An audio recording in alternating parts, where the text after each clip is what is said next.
Assalamualaikum warahmatullahi wabarakatuh. Selamat jumpa kembali dengan saya, teman-teman semua. Saya Wiwit Manfaati, owner dari Witrop Gift from Nature. Sebelumnya saya mohon maaf, ini ada kendala masalah sinyal di Masjid Al-Akbar ini, jadi kita tidak bisa live ya. Nanti akan kita live-kan 1 jam berikutnya. Dan saya juga mohon maaf, mungkin ada sedikit gangguan suara-suara karena stand saya di Festiar kali ini di depannya panggung persis. Jadi suara yang ada di kegiatan di panggung itu bisa masuk ke tempat kami untuk memberikan live seperti ini ya. Jadi saya mohon maaf bahwa live ini tidak bisa dilaksanakan live karena terkendala masalah sinyal. Jadi nanti akan kita putar live-nya nanti 1 jam ke depan.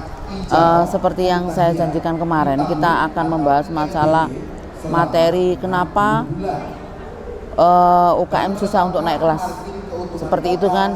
Nah, memang kenyataan pada saat ini itu UKM itu rata-rata hanya sampai di kalangan kelas bawah. Begitu muncul tenggelam. Nanti tahun berapa lagi muncul tenggelam lagi. Ada yang muncul yang agak lama sampai di pertengahan tenggelam lagi. Kenapa ya bisa sampai seperti itu? Monggo nanti yang punya jawaban bisa ditulis di kolom komentar sambil kita jawab, sambil kita bercerita-cerita ya. Itu nanti kita jawab juga secara online juga. Nah, ada beberapa item yang tidak bisa memenuhi mereka untuk untuk bisa naik kelas. Sebenarnya kata-kata naik kelas itu seperti apa sih? Apakah sudah ekspor? Apakah sudah jadi binaannya si A, si B, jadi binaannya BUMN atau apa? Apa sih yang dikatakan UKM naik kelas itu? Sebenarnya kan secara harafiah ya, secara harafiah itu kan tidak seperti itu ya. Kalau kita menganut kepada yang aturan yang baku, memang naik kelas itu paling tidak itu bisa ekspor dengan omset sekian gitu kan. Memang kan seperti itu ya. Tapi sebenarnya kan tidak seperti itu. Yang namanya naik kelas itu kan seperti orang naik tangga kan, dari tangga 1 ke tangga 2 ke tangga 3 dan untuk selanjutnya. Nah, kebanyakan UKM itu nggak sudah naik 2 tangga itu stagnan dia di situ. Tidak bisa untuk naik tangga lagi. Kenapa alasannya? Banyak berbagai alasan yang terjadi di situ. Yang pertama, dia tidak fokus. Dia tidak fokus dengan apa yang dia tekuni. Dia isinya tidak istiqomah. Dari awal selalu saya di dalam podcast, dalam YouTube saya ini kan saya selalu mengatakan bahwa tujuan utama kita itu harus tetap fokus di satu titik. Kemudian juga istiqomah di titik itu dan tidak noleh-noleh lah, istilah seperti itu. Tidak noleh ke kanan, tidak noleh ke kiri. Jadi percepatan kita untuk menuju titik fokusnya kita itu lebih cepat. Ibarat orang berjalan ya. Kalau kita mau berjalan ke satu titik ya, umpamanya dari rumah saya ke Brown, saya mau ke Balai Kota. Sudah saya lewatnya Darmo, muter Balai Pemuda, muter lagi sampailah di Balai Kota. Tapi kalau sebenarnya saya tidak fokus ke jalan itu, saya bisa belok-belok itu, belok kanan, belok kiri, belok Darmo Kali, belok sini, tidak sampai-sampai. Ada TP, belok TP, nanti belok lagi, belok. Terus sampai kapan kita belok-belok? Orang yang fokus tadi dengan 30 menit sampai di Balai Kota, sama-sama dari start ke Brown. Tapi karena banyak mampir ke PGS umpamanya, atau mampir nanggone Bonbin, mampir ke TP, mampir kemana lagi lah, itu kan sudah makan waktu. Itu tidak pernah diperhitungkan sama teman-teman. Banyak beloknya daripada fokusnya. Kemudian kalau ada temannya jual A, ikut jual A, temannya jual B, ikut jual B. Sebenarnya ini saya kemarin ketemu teman juga UKM ya. Ini juga UKM baru tapi lumayan sekarang sudah mulai settle ya. Saya mengatakan settle itu dia berdiri di jalurnya dia. Dia sudah punya tekad untuk memperbaiki produknya dia, dan dia sudah punya tekad untuk berjuang di jalan itu, istilahnya di produk itu sampai titik ketemunya kalau sampai dia itu profesional. Seperti itu kan. Nah, ternyata di tengah perjalanan juga dia ketemu sama kendala-kendala yang banyak. Dia kemarin sempat cerita, saya itu ada teman Bu UKM, jejeran sama saya pamerannya. Dia enggak bikin produk seperti saya, tapi begitu deh datang ke stand saya, dibukai produk saya, caranya bikin gimana, dilihat-lihat. Akhirnya ketemu pada saat pameran berikutnya, kebetulan jajar lagi. Dia sekarang sudah bikin produk seperti itu, sama dengan ini. Sampai dia bilang gini, saya sakit hati Bu. Terus saya kasih semangat ya anaknya ini. Seperti yang materi kita kemarin kan, materi saya kemarin kan niru plek Pak, ketiplek plek plek ya kan ya, ketiplek plek ya. Nah ini kan kasusnya juga terulang lagi. Baru kemarin saya ketemu sama temen ini cerita. Saya kasih semangat ya. Kalau mereka mengejar kamu di situ, biarkan saja. Tapi berarti kamu harus pinter-pinter mencari peluang di mana produkmu itu sampai orang lain tidak bisa meniru dengan punyamu. Cari ciri khas yang tidak mereka bisa. Saya yakin setiap individu itu pasti punya kelebihan yang tidak dipunyai orang lain. Lah yang tidak dipunyai orang lain itu pegangan, kembangkan itu. Jadi kalau orang lain mau nyuri idemu, susah payah dia untuk nyuri. Meskipun dia dapat nyuri pun tidak mungkin persis kayak punyamu. Caranya digitukan aja. Kita kamu harus membranding lagi supaya ciri khas kamu sekalian muncul. Dia sakit hati betul itu ditiru sama orangnya.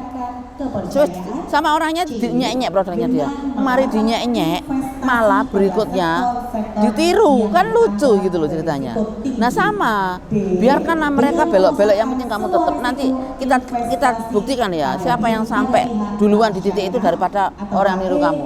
Buktikan saja. Saya sampai seperti itu. Jadi kita tuh sudah mulai sekarang sudah harus memikirkan titik mana yang harus kita tempati dan kita harus komitmen dan istiqomah di situ. Kita jangan belok-belok. Kalau kita belok-belok ya loro kabeh. Nggak akan selesai. Ya itu awal mula untuk membranding produk itu ya dari situ istiqomah. Kalau kita tidak istiqomah ya tidak bisa kita membranding produk. Paling tidak kita punya perencanaan. Yang kedua kita punya perencanaan jangka panjang ya. Misalnya gini, saya hari ini ngapain, besok ngapain. Jadi jangka pendek. Kalau enggak bisa harian ya mingguan, kalau enggak bisa mingguan ya jangka pendeknya diperpanjang bulanan. Nanti jangka panjangnya dipakai triwulan atau 6 bulanan atau setahun. Nanti jangka tengahnya ya itu ya, nanti jangka tengahnya. Nanti jangka panjangnya diperpanjang lagi. Enggak masalah, yang penting kita punya konsep. Jadi kita sebagai seorang pengusaha UKM ya. UKM itu kan juga nama lain dari pengusaha yang masih kecil kan. Nah paling tidak itu setiap hari kita harus punya istilahnya orang kalau bekerja di kantor itu kan berangkat dari rumah jam 7, kantor masuk jam 8, pulang jam 4. Nah kita berusaha supaya seperti mereka yang kerja. Mohon maaf ya bila ada suara-suara yang dari sebelah. Kita juga lagi ramein, ada lomba di acara pameran festival Bank Indonesia di Masjid Agung. Monggo yang mau datang saya persilakan untuk banyak produk-produk dari seluruh Jawa ini. Ini pameran festival seluruh Jawa ini. Seluruh binaannya Bank Indonesia se-Jawa. Sepulau Jawa. Ada Jakarta, ada DKI, ada Banten, ada DIY, ada Jawa Tengah, ada Jawa Barat, ada Jawa Timur, ada semua. Dan mereka rata-rata produk yang unggulan semua dari kota-kota BI-nya masing-masing. Monggo yang ingin untuk berkunjung ya, dibuka sampai besok malam. Nah saya kembali ke situ tadi ya, berarti kita harus membranding memang dengan pola. Kalau kita tidak bisa mempola jangka pendek, jangka menengah, jangka panjang, nggak usah mikir sampai segitu wis. Kita tetap istiqomah aja. Biar caranya aku bisa istiqomah. Nah di titik itu jangan mudah tertarik dengan produk orang lain. Kan istilahnya gini, ada produk yang untuk mencari uang, sapi perah istilahnya. Ada produk yang untuk membranding, untuk cari nama. Lah untuk yang sapi perah ini terserah, tapi bikinlah sapi perah ini yang identik produknya juga tidak beda jauh dengan perbrandingan kita. Jangan kita nanti saya produknya ini. Momen saya bikin home decor. Home decor jahit-jahit. Nanti suatu saat ono temen bikin gantungan kunci, lari belok lah dek runo. Belok enggak apa-apa sih, tapi beloknya itu sesuai dengan yang punyanya dia. Enggak masalah kalau itu produk sapi perah. Tapi kalau itu enggak produk sapi perah yang murah-murahan, ya jangan ditekuni. Mending kita tetap menekuni sesuatu yang memang itu adalah untuk kemajuan branding kita. Saya kemarin juga ketemu teman juga ya di sini ya. di pameran teman-teman sesama binaannya BI curhat ya sama saya, sama kan bukannya curhat ya, kita ngobrol-ngobrol nyantai, saya cerita, Mbak jenengan bikin produk ini sudah berapa tahun? Terus dia cerita, aku mulai tahun sekian Bu, berarti kalau dihitung sudah 10 tahunan ya sampai sekarang. Iya. Terus dia ceritanya ke saya, kalau Bu A itu sampai berapa tahun Bu? Yang ditanyakan dia, kebetulan saya juga kenal sama orangnya.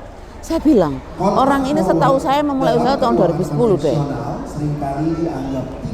Tapi sekarang bikinannya apa Bu? Saya campur segala jenis dia masuki.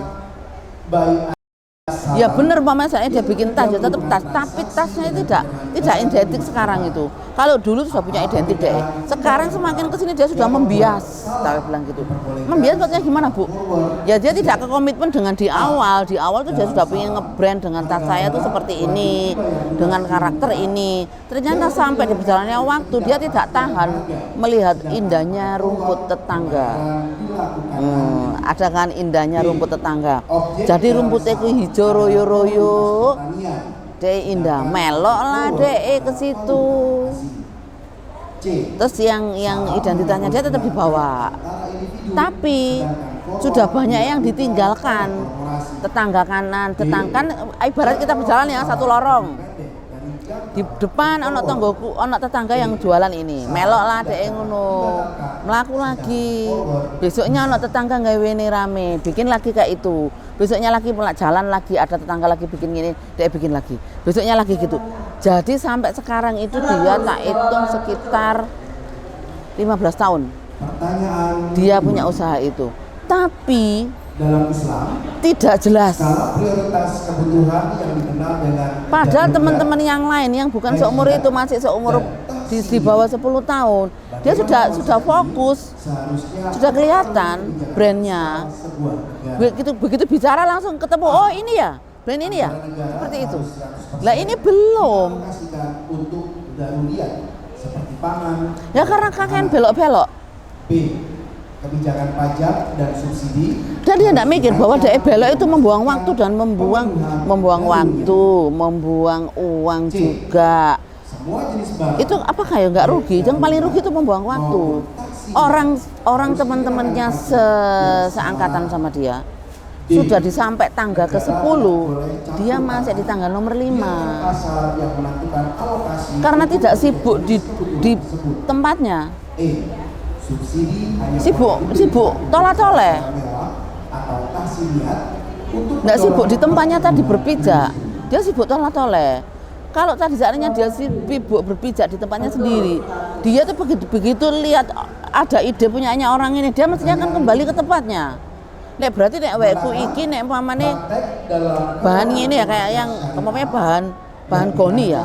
Ada orang lain lagi rame juga bikin tas tenun, bikin tas lore. Oke, goni dikai lore. Goni dikai tenun. Tapi kalau kita pindah gawe lore apa gawe tenun, wis gak gawe goni. Berarti kan identitas kita hilang. Kita melepaskan dengan begitu saja si goni mau. Seandainya ada orang lain yang lebih peduli ambek goni, terus dia lebih komit di situ, ya ketinggalan nih langsung goni. Orang kalau setiap hari sing didelok iku mau ya, satu titik mamanya. Aku bikin tas dari goni, setiap hari didelok goni. Kayak tas yang di belakang saya ini. Kok sekarang lagi tren bikin gini, oke, aku tak bikin gitu dari goni. Terus sekarang ada di kasih tenunan, oke, aku sekarang bikin tenunan. Kan seperti itu, jadi tidak ada berhentinya. Besok ketemu lagi goni digitukan, besok ketemu lagi goni diginikan. Terus seperti itu berjalan terus waktu itu sampai sekarang kalau dia tanya ada tas goni, oh punyanya Bu A dengan brand ini.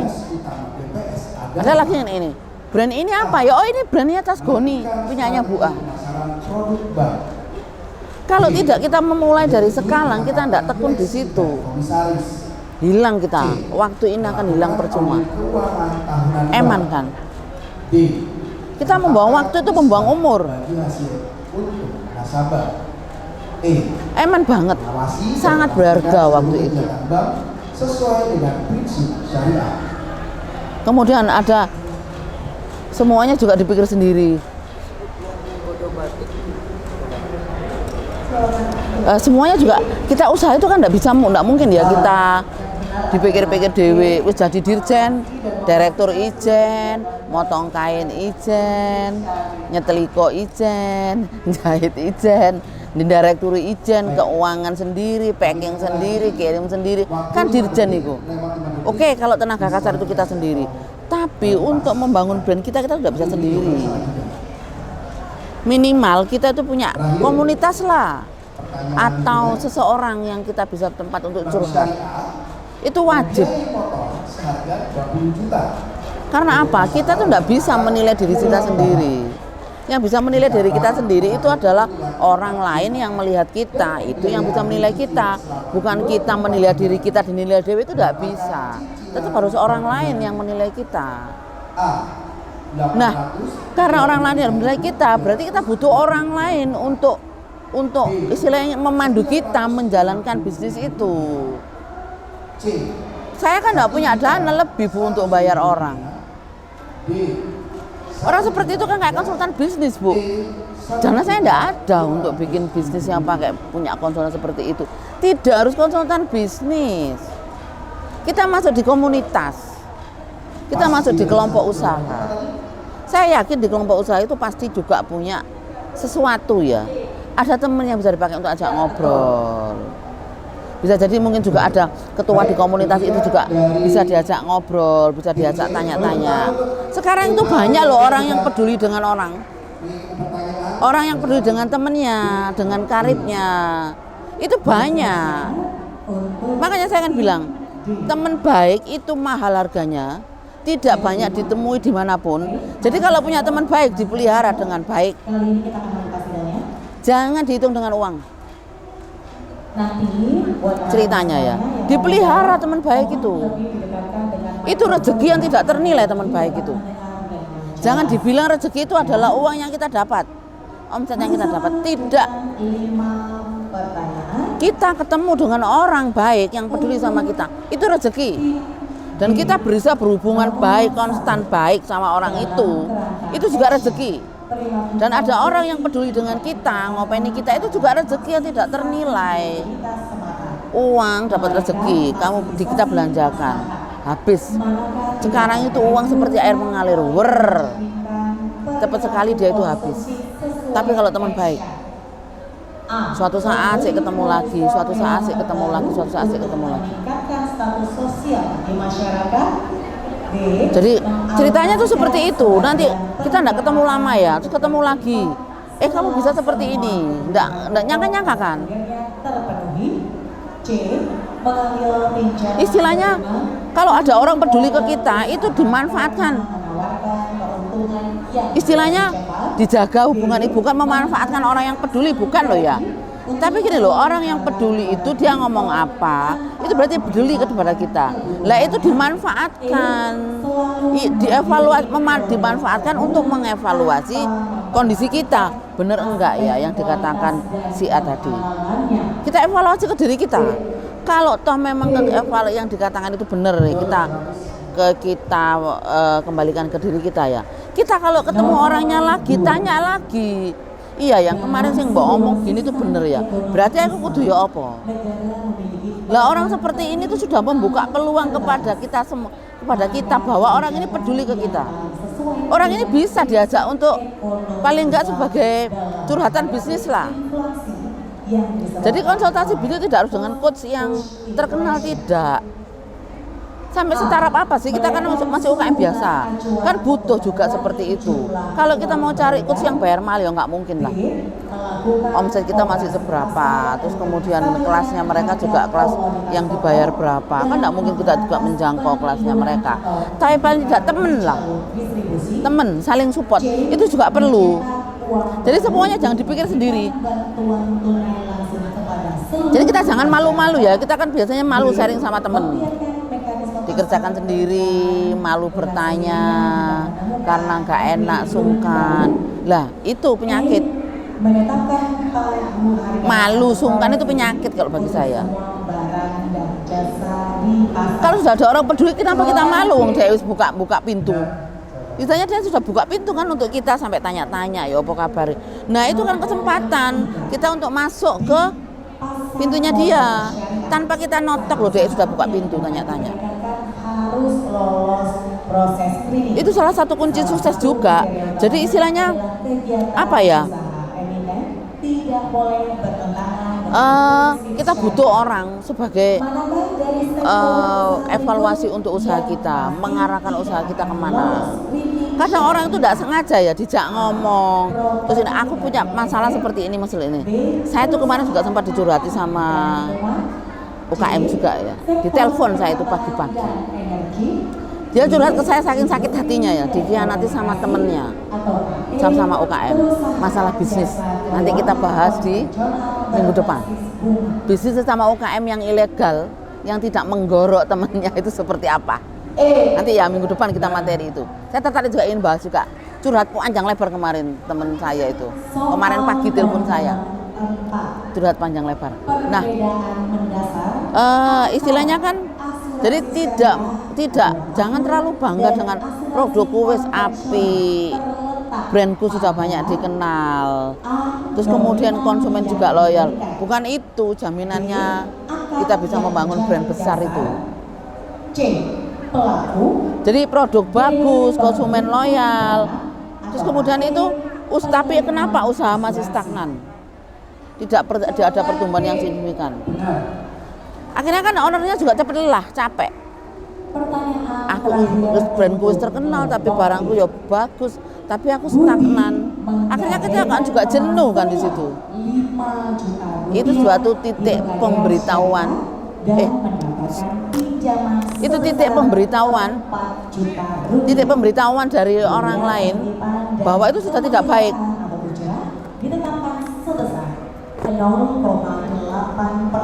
Bahwa itu titik pemberitahuan bahwa itu sudah tidak baik. Istilahnya tidak baik gini.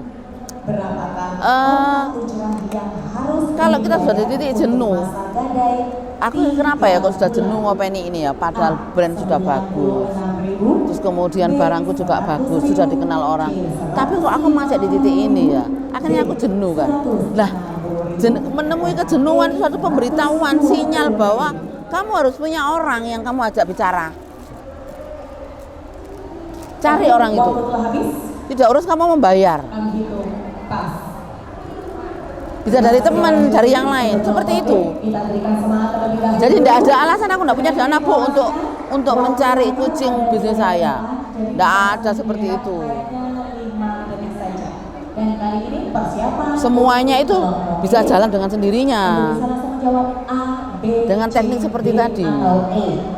Dan kali ini pertanyaan akan dibawakan oleh Ruli Abali. Bisa dipahami ya teman-teman ya. Jadi jangan seperti lah kalau saya harus punya kuclak berapa dananya, sedangkan omset saya cuma segini. Tidak seperti itu. Itu kan yang dikatakan orang coach itu kan ya yang terkenal, yang punya titel dari A sampai Z, ya kan. Dan itu pun juga yang di Kucing itu juga istilahnya usaha yang bukan sekedar usaha ya, usaha sudah mateng. Dengan kalau UKM ini kan juga kita masih unyu-unyu ya istilahnya, masih usaha seperti ini. Tapi alangkah baiknya kalau kita sudah masih unyu-unyu ini sudah dipersiapkan dengan matang, sudah dijelaskan dengan baik, itu kan. Salah satu syarat sah objek transaksi itu loh, maksud saya itu berpikirnya di situ. Dan diakui secara syar'i. Jadi manakah dari berikut ini solusinya supaya kita cepat naik kelas ya. Ini kata-kata naik kelas jangan dibicarakan naik kelas ekspor atau sudah omset sekian miliar sekian triliun, tidak ya. Tapi paling tidak itu kita dari tangga persatu naik ke tangga kedua. Wes iku lah. Tapi konstan, mari 1, 2, mari 2, 3, mari 3, 4, mari 4, 5. Ojo 1, 2, 3 mandek gregeg. Gak bergeming, gak berkutik meneng ae. Geraknya cuma kanan kiri ngono. Tumbuh itu ke atas, tidak ke kanan atau ke kiri. Tidak ke samping, tumbuh itu ke atas, bukan ke samping. Tumbuh yang sehat itu ke atas, bukan ke samping, ke kanan dan ke kiri. Dapat menjadi landasan bagi Jadi pengembangan kuncinya di awal adalah atau ekonomi hijau branding sejak awal, kerangka ekonomi syariah. bukan sekedar logo, tapi juga cerita, definisi produk, konsistensi. Ini saya tekankan lagi, konsisten. Karena rata-rata tumbangnya UKM itu di konsisten. Dengan memberikan mandat kepada Nanti lah ada yang bantah gini, Bu, aku nek konsisten nang kuno, aku nggak bisa cari uang. pertanggungjawaban. Bisa, Dengan belum dicoba. industri Karena apa? Belum berpikir keras. dengan memfokuskan ekonomi. Coba kalau konsisten di titik itu ya, kok ini nggak laku ya punya aku, tambah apa ya, dikai apa ya. Tapi produk utamanya ini jangan ditinggal. Lah nek nduk tinggal, yo ilang lah. Namamu wisan, identitasmu. Ekonomi Islam menekankan pada Konsisten itu perlu. keuangan produktif. Apa perbedaan Jangan mendasar koncone jualan gantungan kunci gini lu waris. Beli, jualan. DE dijual 5, orangnya dijual 50, kita bikin lebih murah. Tak jual 25 saja. Ini namanya perang harga. bersifat wajib Nek wis perang harga ini sih diuntungkan siapa? Pembeli, bukan bukan produsen yang diuntungkan, tapi konsumen. C. Dana zakat produktif Seperti itu, seperti yang diceritakan teman saya yang kemarin itu. DE curhat itu. Muangkel DE katanya. perusahaan. D. Program CSR. Makanya saya bilang cari identitas yang orang lain tidak mungkin untuk membuat di situ. E. Wih koyoke kok ribet banget. Gak apa-apa ditambahi identitas, tapi kamu harganya naik. Ibarat kalau kamu kemarin jual 25.000, kenapa sekarang kok jual 50.000? Sekarang sudah tak tambahi kayak gini. Sudah ada actionnya ini kan juga biaya, juga tenaga, dan juga ini ada identitas saya. Kalau dinaikkan kan juga wajar. Didukung oleh aset real. Kalau mau masih beli yang murah-murah, Bu, saya juga ada kok stok yang murah, yang seperti ini. Dan adil. Tapi yang brandingnya kita tinggal, tetap ono, malah dinaikkan brandingnya.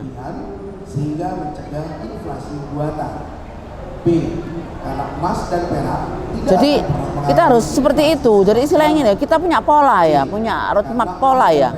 Pola kita bisnis seperti apa? negara muslim. D. Gak iso bisnis itu budalijen. Kita harus ketemu sama komunitas. Tetap dan tidak akan pernah Ada teman untuk curhat, ada teman untuk berbagi. karena Jangan semua komunitas juga diikuti. Ikutilah komunitas yang sesuai dengan idealisme lo ya.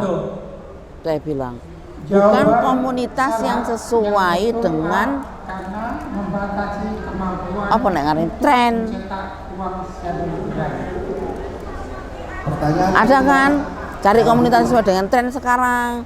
Lagi gini-gini, oke, aku nggak boleh komunitas karena komunitas ini lagi tren. Jangan. juga senilai Cari komunitas yang sesuai dengan idealisme. Jadi kalau kita itu punya idealisme untuk membangun brand, untuk memperjuangkan brand, untuk menjadi UKM naik kelas, masuklah di komunitas itu. proyek akan Ojo diselesaikan komunitas yang reare, dan pembayaran ke kanan berangkat oke, ke kiri berangkat oke. Di sana ada seminar, ayo budal. 30% Di sana ada pelatihan, ayo budal. Tidak jelas nanti di sana dapatnya apa. 30% saat proyek selesai, setengahnya Pulang cuma cerita, dapat produk habis hasil pelatihan, 10% dapat souvenir dari hasil seminar. Wis mek dua itu tak, berapa tidak ada nilai lebih. pembayaran yang diterima LKS Ya rugi lah. perusahaan. A. 5 miliar. B. 5,5 miliar. C. 6,5 miliar. D. 7 miliar. E. Akhirnya 6 miliar. jadi kita itu ya sih kok mau kudu milik komunitas kok mbak idealisme yang kenceng. Pertanyaan selesai. Nek gak idealisme kenceng ya gak iso. Yang pertama. Baiklah, kita berikan tepuk tangan terlebih Ngono dahulu ceritane. dong. Auranya masih terlihat Jadi tegar. pinter-pinterlah memilih teman. Al-wajib Pinter-pinterlah kita itu memilih komunitas juga. untuk Karena komunitas itu adalah yang membawa diri kita nanti seperti apa jadinya. Oke, dipencet. Ojo uang gerai koncoan niku gruduk rono gruduk rene. Ada loh teman-teman sekelompok ya. Saya tahu ya. Saya punya ada temen ya.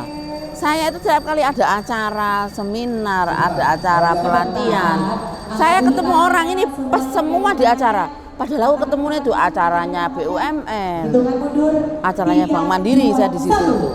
Dia itu mesti ono di acara dua itu. Padahal dia bukan binaannya BUMN, dia juga bukan binaannya BI, tapi dia ono kabeh di setiap acara. Saya sampai heran ya. Kok iso ya wong iki mesti ono di setiap acara muncul. Sakti tiba deh. Ternyata dia sakti ya. Dia kayaknya heboh sendiri. Punya kelebihan apa itu Semuanya sebenarnya. sudah cukup ya. Oke, bisa Waktu dibahas. saya mikirnya gini, setiap kali saya pas keluar dan beda-beda ya acara, dia ada. Terus dia ngomong iki lapo deh. Kapan dia memproduksi produknya? Kapan dia bangun brandnya? Dan kali ini saya Oh, dia sibuk reo kemana-mana. soal rebutan terlebih dahulu. Mohon diperhatikan. Pertanyaan baik. itu. Ayo silakan nanti nulis jawabannya sendiri-sendiri. Yang pertama, terdapat 20 soal dalam babak rebutan. Setiap tim memiliki hak yang sama. Jadi carilah menjawab tempat untuk soal. curhat, berani membuka masalah. Jadi Pencet bel, kita tuh membuka masalah kita ke orang lain jangan merasa tabu, tapi ya gak semua orang yo. meskipun Bukanya kepada orang yang kita percaya. dibacakan Jadi di mana kita tuh berani membuka, di situ nanti ada solusi. Ketentuan penilaian Ojo yang dibuka sebagai liar berikut. kepada semua orang, Jawaban enggak lah. benar mendapatkan penambahan Saya yakin kok semua nilai orang pasti punya satu. orang yang ya apa kabarmu, piye sih usaha apa. Nah, dari situ orang tuh punya peduli. Iku cobalah curhat ke situ. apabila soal dijawab Saya yakin salah, akan ketemu solusi lah. maka Allah menciptakan masalah, pasti menciptakan penyelesaian. Tidak mungkin tim tidak. lain dapat Pasti itu menjawab hukumnya. soal dengan ketentuan Dan kita tidak tahu nanti ketemunya masalah itu, ketemunya jawabannya kapan. 50. Jika salah, nilainya 0. Jika tidak ada tim yang menekan Seperti bel itu kan? dalam waktu 10 detik. Jadi nanti kalau mau pingin, Dianggap ayo kita tidak diskusi bareng ya. jawab dan bernilai Ini karena kita tidak bisa live 0. langsung ya, jadi kita diskusi nanti kita tanya Baik, jawab, bagaimana nanti akan saya di situ. Dewan Cerita Terhormat Yang punya sudah curhatan siap. monggo, bisa WA Bersama saya, bisa telepon di saya, tengah kita bahas masa bareng-bareng. salah satu Dewan Juri Kita ini menentukan sudah waktunya, Indonesia ini tidak baik-baik saja A, B, perekonomiannya. terutama tim E. Jadi jangan kita sudah menentukan waktunya nama untuk dulu. Jangan membangun sampai kita nanti langsung bertanya pertanyaannya apa. Negara ini. Baik ya. Soal masih Gak membangun negara lah, cik gede ini memang kita siapa membangun negara. Tapi membangun diri kita aja. Membangun diri kita, membangun usaha kita. Lah, istilahnya kan gini, kita itu membangun usaha sudah panjang lebar.